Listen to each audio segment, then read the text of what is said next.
Alrighty. It is Monday, September 15th.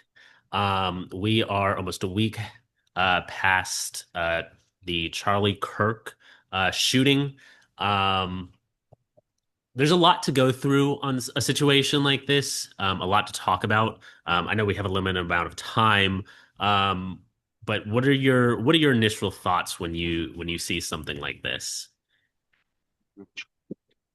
Yeah, I mean, I'll say having unfortunately seen the video, um, I think that was the clearest picture I've ever seen of something like that. Same, Um, same. and it's extremely concerning because that's the first thing that it pumps out in the algorithms, right? Clearly somebody got to it eventually, but that it was posted and just kind of like thrown around on social media is very concerning. Um, I agree. I think my initial reaction to it was just kind of, shock in some ways, but I don't know why we're shocked. It's not like a shock of like, oh, I can't believe that happened. It's like, of course, I can believe it happened because, I don't get everybody's reaction where it's like, well, how could they do this? How could they do this, right? Because we have gun violence situations almost every week. We had a And school shooting same day. yeah, exactly. And I mean, even beyond that, like, the conversation around it has gotten, insane, I think, in some ways. But, you know, my original thoughts on it were just, honestly kind of concerned and, you know, your compassion for another human being shouldn't be based on whether you agree with anything they say, right?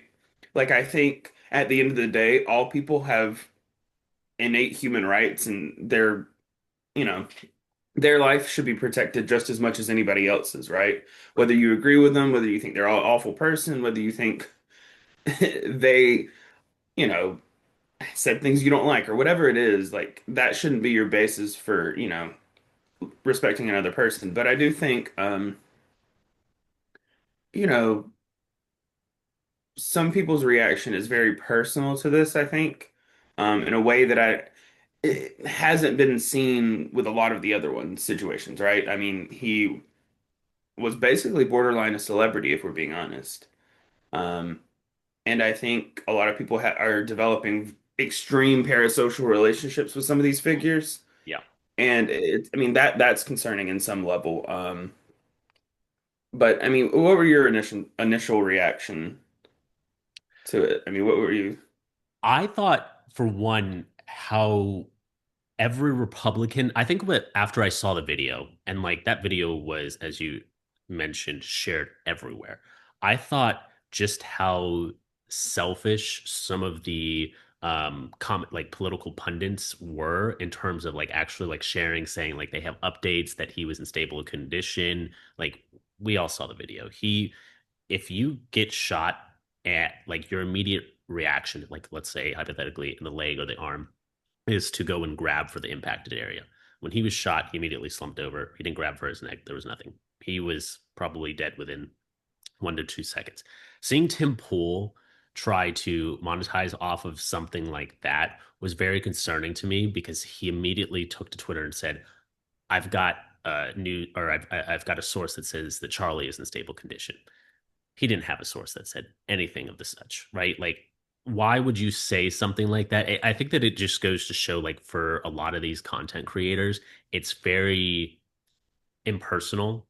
It's almost like they're just trying to grasp for attention. And like, I mean, if Charlie Kirk was truly about like Christian values and love and community and understanding, like why would so many people immediately jump to this is civil war? I just think that when it comes to a situation like this, I think that they wanted a catalyst in order to really start cracking down, even though we saw two Democratic lawmakers get gunned down by, a self-avowed Trump supporter, a registered Republican. Um, like I just think that that right there, like their lack of sympathy for a situation like that, or when Paul Pelosi was brutally attacked, and even, you know, even Donald Trump Jr. posted a picture of underwear and a hammer saying like Yeah. my Halloween costume for the year or something along those lines, or new Halloween costume for the year. I Hmm. think that like this fake outrage is very, I don't know. I don't understand it because like I think the reality is there are, don't get me wrong, there are people on the left too that are 100% wrong with what they're saying, right? I do not in any capacity think that Charlie Kirk deserved what he got. And I condemn everything that happened to him.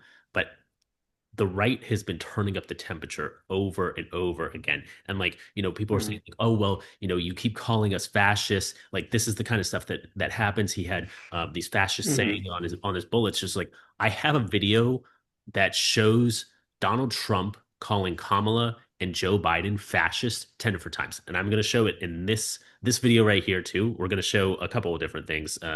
One, Charlie Kirk calling for the death of Joe Biden, or Biden to face the death penalty, and two, all the times that that Trump said that Kamala, Joe Biden, and the Democratic Party were fascists. So like I don't want to hear this. Oh, it's a one side thing. I think that that's just very frustrating to me because it is Yeah. 100% a two-way street, and it is happening on both sides. And I mean, this is the first time. And I say this one thing before you go, because I definitely want to hear what you have to say to this. But yeah. I think what's the big thing about this situation, why I think that it hit more personally to everybody, is because everyone saw the video. I knew, like, I had a neighbor who's like, I want to say like over 50 years old, who said that she's like I saw the video on Facebook. I thought it was fake at first. And I was like the fact that it was so widespread that it was not only just on Twitter and Reddit, Hmm. right? Like those you kind of expect it in places like that. But we're talking about Yeah. Facebook and Instagram. Like I think the fact that everybody got to saw it and saw it in like vividly clear Hmm. picture. I mean, we all saw that. That was a very traumatizing video Yeah. for anybody. And I understand why there was frustrations immediately, but like now is the time to 100% tone down the rhetoric, to 100% change how things are said. And it just seems like Donald Trump is not fit for the person to do this. I mean, no, I literally saw a clip of him online at Fox News, and I don't know the full context. Maybe we'll give him the benefit of the doubt, but it sounds exactly like he's been saying time and time again. The Fox News host was like, how do we bridge these divides? How do we tone down the rhetoric in the country and, bridge the divides? And he said, I'm gonna get in trouble for this, but I don't really care. Yeah, And why would he? Donald Trump is the figure who uses all sorts of political violence to make his arguments, right. right? Like he keeps saying, it's the left, it's the left, it's the left. And it works because then he has an excuse to go after these organizations who, I mean, you know, they keep saying they did this to him, they did this to him. Who's they? Who's they? Exactly. Exactly. Say it. Is it the trans people that you think are like they think there's terrorist trans like cells groups around the country now? Like, what are we doing? And then they're saying that maybe there's leftist organizations that know these things. And, you know, now they're like targeting people who look, if you say certain things like, he deserved it or things like that, okay, I can see you getting fired. But if you're like, he didn't deserve this, but I didn't agree with him and I thought he was, I mean, I'm gonna be honest, I think you should be able to say if you think he's racist or you thought he was homophobic or things like that. And that shouldn't be oh, you said that, you're fired. I agree. Did you Because see, you saw at a that they certain had 50, like they created a list of like 50,000 people that had said something about it, right? Yeah, I mean the I think the issue is that a lot of people within the right wing sphere, and it can go from people like Candace Owens and things like that to just your average like Republican in some ways. They had all started to interact with him, and I also think he was going to these Turning Point USA events, and we can say what we want to say, but there clearly is something sparking with what he did. Yeah. Like, I do think that it's a little concerning because it was almost like a morphing of religious doctrine and the Republican Party, right? It's like people sitting there saying he got killed for his faith in Christ. I, you can have that opinion, but I do kind of get a little irritated because it's like a lot of the things he said were so unchristian and so cruel. And I'm sorry, I can't sit there and say I didn't hear it. Yeah. Saying that if you see a black pilot, that you get a little nervous because you don't think they're qualified. Talking about women in certain ways that I just refuse to talk about them. I think you should be able to say all those things and it not be controversial, or even if it is controversial, that shouldn't be a punishment for that because, there's degrees of which I kind of agree with some aspects of cancel culture, right? Like, I think some of it's a complaint against people doing bad things. But at a certain point, it can go too far. And I think that not just with the cancel culture approach, it's if you demonize the left and you make them into villains, what happens when one of your team decides to take it out on somebody? They did. Well, yeah, they did, but I mean, I think even beyond that, I mean in a way where it's like it continues from this point because of course there's been political violence before, but it's not just the Melissa Hartman. I was talking recently and you know there was a police officer killed at the CDC Yeah. defending it for what? For some, wackos takes on the CDC online that, they're I guess killing him or hurting him or harming him in some The way. You COVID know, vaccine was the reason why he had yeah, happened. but the CDC was like the one who did that type Right. deal. That they, I think, yeah. but there was almost no conversation on it. I mean, did the president show up? I mean, he didn't even go to the funerals of the Minnesota lawmakers. Right. And I think that, or lawmakers, excuse me, but I do think that it's very disingenuous. I think they can't acknowledge. I think one, they're very hurt because this is somebody who was in their inner circle, who was friends with them. Yeah. This is personal to them. But the issue is, it was personal to all these other people when their kids get shut in schools, when a husband or father doesn't come home and he's a police officer, Yeah. when Melissa Hartman got shot, when, gun violence occurs on almost on a regular pace in this country, and I've never seen people react or certain people react the way I have to other school shootings. It's like I wish that the children who were killed could get posted on the Jumbotron. I wish we could have a conversation about changing it. Yeah. But the truth is, you know, everybody's wanting to have a conversation of like, what, how's it come to this? How has it come to this? It's been like this. Yeah. And I think, people can not view it the same way, but I also think that when you send your mob towards the Capitol and you forgive every single one and pardon them, you embolden people, not just on your side who might take it out, but everybody. Because they say, so what? Like, you begin to justify violence at any point if it's, you know, your reaction or your, you know, response to the other side, because they're evil. And I think when you start screaming civil war, civil war, civil war, yeah, people might start getting callous to each other. Yeah. And like the thing is, I think a lot of these conservatives and things like that, they think they would be the dominant in civil war. Like they would be the ones in power and like it would be okay. Like civil war is not going to be pretty. It's not going to be you all, living your little cushy life and then all the leftists and liberals getting attacked. No, it would be literal war. Yeah. And, I think the concept that liberals wouldn't fight back is inaccurate too, right? I Right. mean, at the one second you're saying they're evil, they commit all this violence, And then the next second you're like, let's go to civil war with them. Okay, but you know, are you going to be safe too? Right. I think it's a ridiculous thing, but it's just like people who post on the internet to do that because that they can post all that, get all the likes and attention they want for that, and you know, it works for them because it's not going to actually happen, right? Yeah. Um, although at this rate, the way some people are talking, it does is very concerning. But yeah, I mean, I think kind of pulling away from the initial reaction,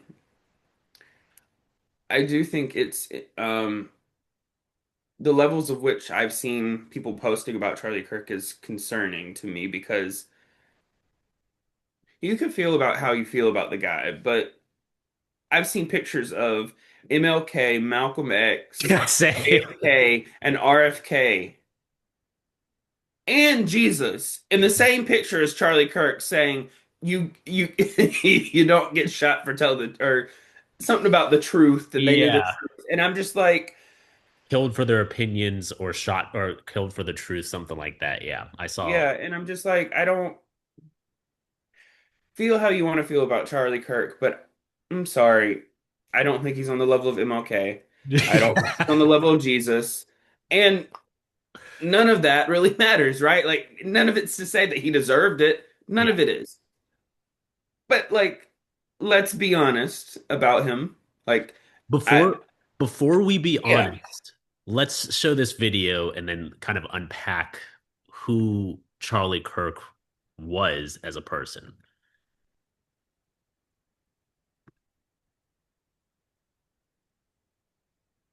Joe Biden a lot. I mean, Joe Biden is a bumbling, dementia-filled Alzheimer's, corrupt tyrant who should honestly be put in prison and or given the death penalty for his crimes against America. But Kamala Harris, my goodness, there's something that just kind of is tribal where people are like, I don't Joe Biden a lot. I mean, Um, thoughts? I know you were in the middle of a point right there. Donald, he talked about Joe Biden getting the death penalty for being put to death. This person that quote unquote served for unity and shared the truth and was commensurate with both Jesus Christ and MLK and JFK. What are your initial thoughts? I mean, there's plenty of clips like that. And I think people they like to wash it away and say that and to one point I do kind of commenting about his wife and saying he was all these different things or doing that. I don't think it's good for your own health, right? You shouldn't be sitting there attacking people and going all about it, but I don't think we have to just sit here and whitewash everything. Um, I think personally, he's just said things that were so reviling that sometimes I couldn't even like if I saw Charlie Kirk on my feed, I would just swipe away Yeah, because it would just irritate me so much. But the thing is, um, I think it's a really hard thing to balance when things like this happen because you want to try to be as respectful as you can, but then the way some people phrase these things and respond, it's almost like I have to comment on it. But it also was disappointing to me to see a lot of leftist and more liberal type people saying things that, frankly, to me, you expect people to care in other situations, and then you don't care in this. You can't. That doesn't work. You can't sit there and say, "I don't care about this. I'm not that sympathetic," just because he was, you said bad things or you did bad things, because there's plenty of people that they probably think you said bad things or you did bad things, right? I agree. Like, I think the point with the whole death penalty for Joe Biden and all that type stuff is that's desensitized to them. That's not offensive. That's just, that's his opinion, right? But actually going out and committing that action is different, I think would be some people's argument. But the point is that if everybody has to watch what they say about inciting, talking about like they've used this to say you can't criticize Trump or you shouldn't be able to say these things. You can't call us racist. You can't call us fascist. You can't call us all these different things. Oh, but you're the real fascist. You're the real violent people.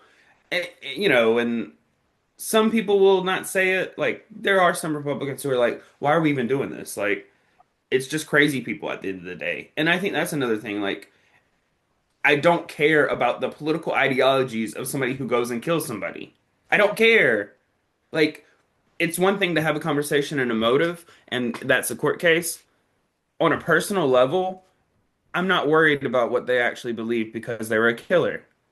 And I think it's strange the way in which we need them to fit a certain role. We need them to be radical left or radical right, and we can't just say they're crazy. They're I crazy. exactly like people were so obsessed with painting him as like this lefty trans person before they even found the killer. And it was just very frustrating because just like it's like regardless of what political ideology he is in, that doesn't matter. He's clearly an Mhm. unstable human being. Like regardless Yeah. of like what political positions that he takes, he's not like whenever there's like a mass shooting, like for example, the Colorado shooter was from what I understand, like a Nazi propagandist, and like what about some of these other individuals that are Trump supporters, like the Minnesota shooter, right? Like regardless of their political ideology, like these are mentally unstable individuals, and like this is something that we have to address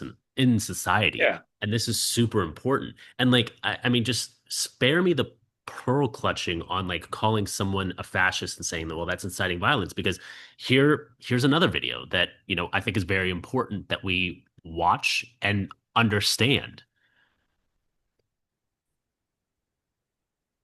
She's a Marxist, communist, fascist, socialist.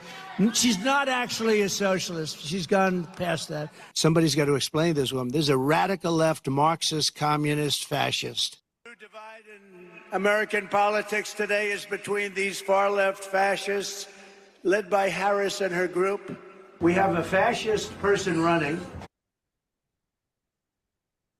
I mean, you know, people are like, you call us fascists, you call us Nazis all the time. And on the bullet casings, it was like fascist related remarks. But then Donald Trump is literally calling, political opponents, Kamala, Democrats, Joe Biden, fascists. I mean, what are your thoughts after seeing that video? Do they even see that? I Exactly. mean, I think the algorithms are so like a lot of people love Charlie Kirk because they saw only the comments about him talking about his faith and things like that, and they related to that or their conservative takes, right? Right. Um, some people, they only see Trump when he's saying nice things, or which I guess you don't want actually listen to him. But I think the thing with him is a lot of liberals only see certain clips of people too, because I mean, I've seen clips of Charlie where I was like, you know, that wasn't that bad, or that was actually a good point, or even just seeing, this is it's crazy, but just seeing a post of him being normal with Candace Owens Yeah. was better to me than anything I've seen else. Like, ignore the politics of it. It was more of when I saw a clip of his daughter running up to him. I saw a clip of him hanging out with Candace Owens. That's what really matters. Like I'm so tired of the way in which we act like, the way in which people live their lives politically is the biggest aspect of how we should view them, right? Because at the end of the day, it's about who you were and the experiences you had. And, you know, some people they can feel how they want to feel, but at the end of the day, everybody has those experiences and those family members and those friends and things like that that makes them important to somebody else's life. And you shouldn't undercut that at any point. And I just wish that we would respond and try to actually do something, that we would go from here to actually resolve issues and problems and not just, frankly, I think create more. Because I mean, gun violence is a steady problem, and we do practically nothing about it. We accept it, I think, as just normal, or like this is going to keep happening, and it's like it could not if you decided to act on it. Um, but I mean, I also think, maybe just stop posting online and like the internet is actively rotting people's brains. I can't, there's no other explanation, right? So Yeah, I do think that sometimes people should just take a second and get off. disconnect. Like, yeah, you have to disconnect and kind of, bring it back to your actual life, your actual real experiences and things like that. Because at the end of the day, like the internet is a place that you can shut off for a little bit, and it's probably good to because, you know, they want the algorithms and the way in which everything's focused. It wants you to be irritated. It wants you to be angry, but Yeah. don't give it that. It leads to more engagement, right? Like you don't Yeah. when you're writing captions or summaries or titles to videos, like the whole point is to make it like clickbait or to make it like clickable, right? Like they feed off of Hmm. the engagement. Like it's designed to make you, like you said, angry and want to stay engaged and comment and post.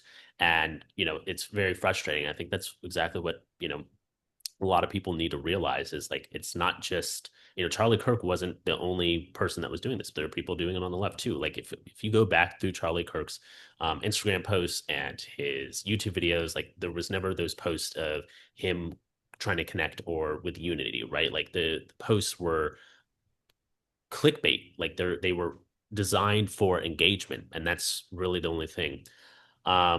All right. Well, Chase, it was great talking to you. I appreciate the conversation as ever. This was obviously heavy stuff, but obviously this was an important conversation to have. We will be connecting with you guys next week. And like I said, once again, I appreciate your time. Live or try to go and connect with somebody on another side. I think that it is incredibly important. Have a conversation. I think that that's what's needed more than anything right now. But I will talk to you later, Chase. Yep. See ya.